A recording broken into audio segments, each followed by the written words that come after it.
રોટલીનો લોટ બાંધી લીધો છે અને એમાં લુવા કરી લીધા છે. હવે આપણે રોટલી વણી લઈશું.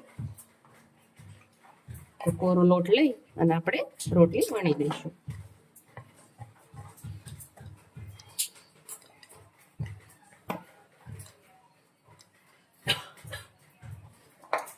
જોઈતા પ્રમાણમાં ફરી કોરો લોટ લઈ અને આપણે રોટલી વણવાની છે.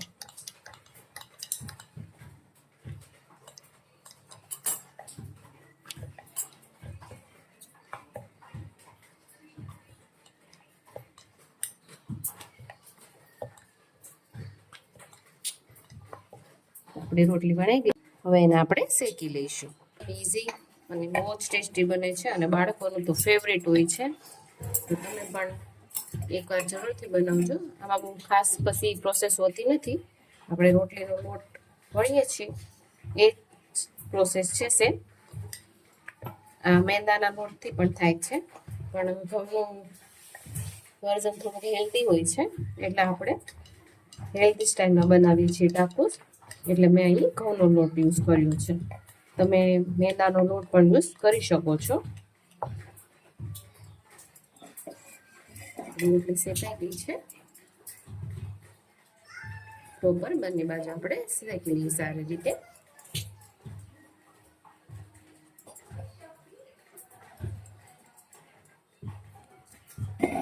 હવે આવી જ રીતે બધી રોટલી આપણે શેકી લઈએ. બીજી રોટલી આપણે શેકાવા મૂકી દીધી છે.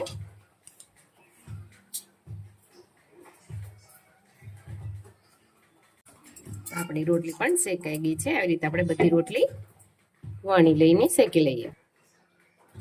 તો અહીં આપણી બધી જ રોટલી શેકાઈ ગઈ છે. હવે આપણે આને થોડી વાર સાઈડમાં મૂકી દઈશું અને આપણે વેજીટેબલ્સ કટ કરી લઈએ ત્યાં સુધીમાં.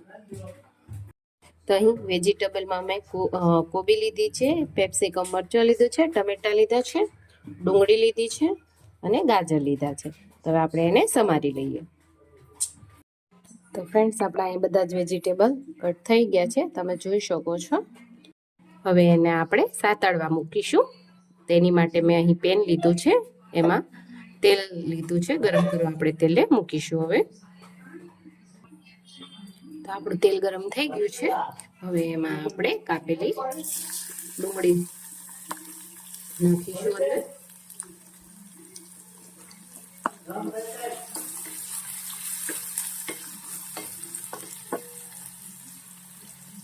ગાજર આપણે નાખીશું.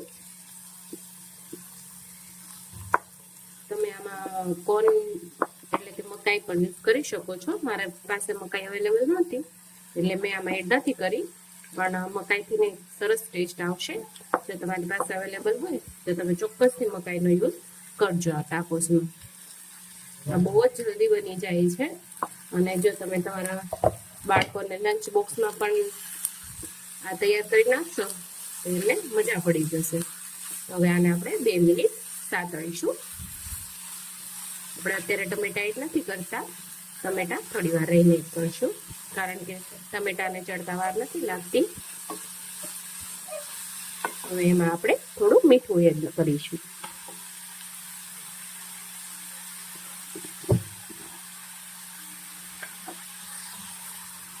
સ્વાદ પ્રમાણે આપણે મીઠું નાખીશું.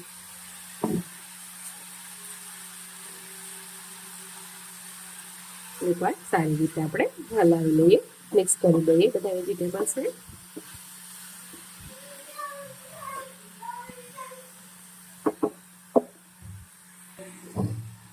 અહીં આપણે ફ્લેમ હાઈ રાખવાની છે. હવે એમાં આપણે મરી પાવડર યુઝ કરીશું, લગભગ 1 ચમચી જેટલું. આપણે સારી રીતે મિક્સ કરી લઈએ.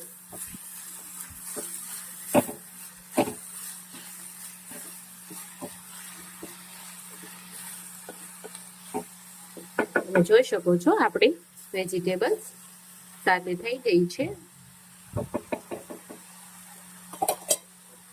હવે એમાં આપણે ટમેટા એડ કરી દઈશું.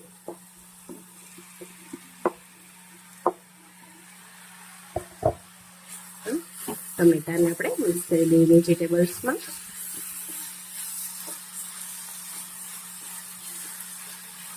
હવે 1 મિનિટ માટે આપણે ચડવા દઈશું.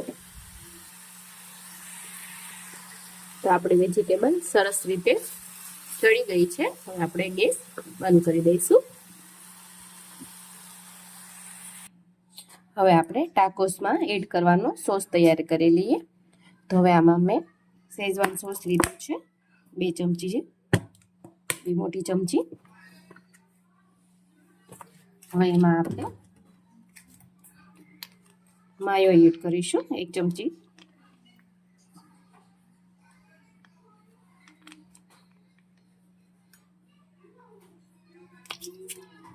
હવે એમાં આપણે પિઝા સોસ એડ કરીશું 1 ચમચી પિઝા સોસ એડ કરીશું. અને હવે એમાં 2 ચમચી જેટલો આપણે કેચઅપ એડ કરીશું, ટમેટો કેચઅપ.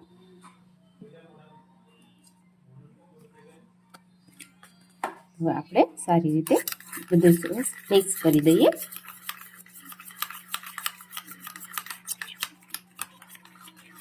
આ બધા સોસ મિક્સ કરવાથી છે ને બહુ સરસ અલગ ટેસ્ટ આવે છે. તમે અલગ બી નાખી શકો છો અલગ, પણ એની કરતાં આ તમે મિક્સ કરશો ને તો એકદમ સરસ ટેસ્ટ આવશે. બધી જ ફ્લેવર મિક્સ થઈ જશે એટલે સારું લાગશે. આપણો સોસ તૈયાર છે.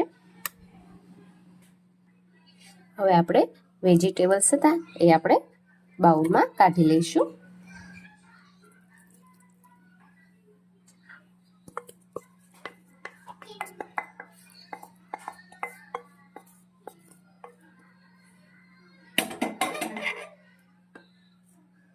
હવે એમાં જે આપણે સોસ તૈયાર કર્યો હતો એ અડધો સોસ અંદર આપણે એડ કરીશું અને અડધો આપણે રાખીશું.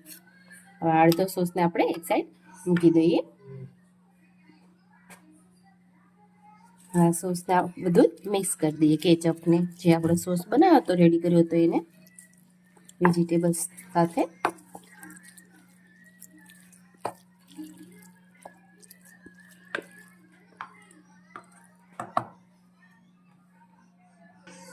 હવે આપણે અંદર મોઝેરેલા ચીઝ એડ કરીશું.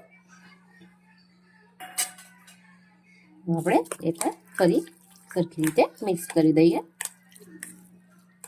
આપણું વેજીટેબલ જે ટાકોસમાં નાખવાનું છે એ મિક્સ થઈ ગયું છે. હવે આપણે ટાકોસ બનાવવાનું સ્ટાર્ટ કરીએ. તો હવે આપણે જે ટાકોસ માટે જે રોટલી બનાવી તે રોટલી લઈશું. એના પર આપણે જે આપણો સોસ બનાવ્યો હતો એ સોસ લગાવશું. સારી રીતે બધી જ બાજુ આપણે સોસ લગાવી દેવાનો છે.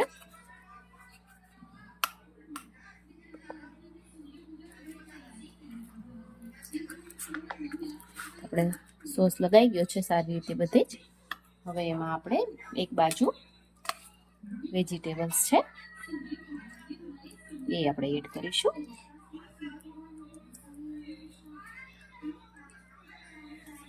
હવે એમાં આપણે મોઝેરેલા ચીઝ એડ કરીશું.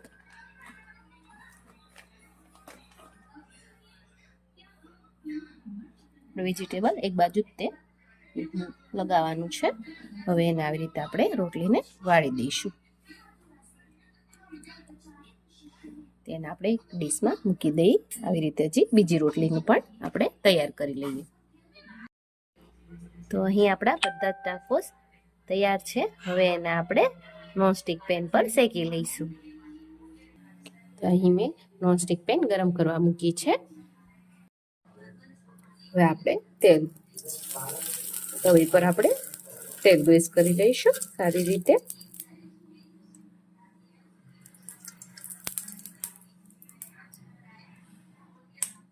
તમે અહીં બટરનો પણ યુઝ કરી શકો છો. મેં અહીં તેલ લીધું છે. હવે એને આપણે મીડિયમ ફ્લેમ પર રોટીને શેકાવા દઈશું. ક્રન્ચી થાય ત્યાં સુધી આપણે એને શેકાવા દઈશું. હવે આપણે ઉપરની સાઈડ પણ સારી રીતે તેલ ગ્રીસ કરી લઈશું. હવે આપણે એકવાર પલટાવીને જોઈ લઈએ કે આપણી સાઈડ શેકાઈ ગઈ છે. તો તમે જોઈ શકો છો સરસ ક્રન્ચી થઈ ગઈ છે. હવે એને આપણે બીજી સાઈડ પણ આવી રીતે શેકાવા દઈશું.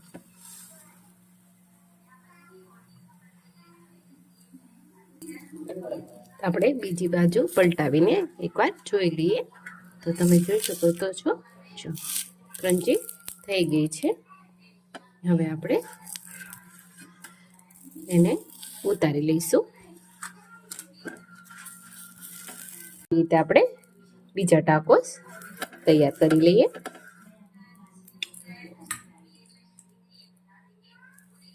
તો આને પણ આપણે સેમ એ જ રીતે શેકી લઈશું મીડિયમ ફ્લેમ પર. તો ફ્રેન્ડ્સ, આ બહુ જ સરસ લાગે છે અને બાળકોને તો બહુ જ ભાવશે. તો તમે એમના લંચ બોક્સ માટે પણ તમે આ રેસીપી ટ્રાય કરી શકો છો અને ઝટપટ બની જાય છે. અને જો તમારી પાસે રોટલી વધારે હોય સાંજની અથવા તો બપોરની, તો તમે એની યુઝ કરીને પણ આ રીતે ટાકોસ બનાવી શકો છો.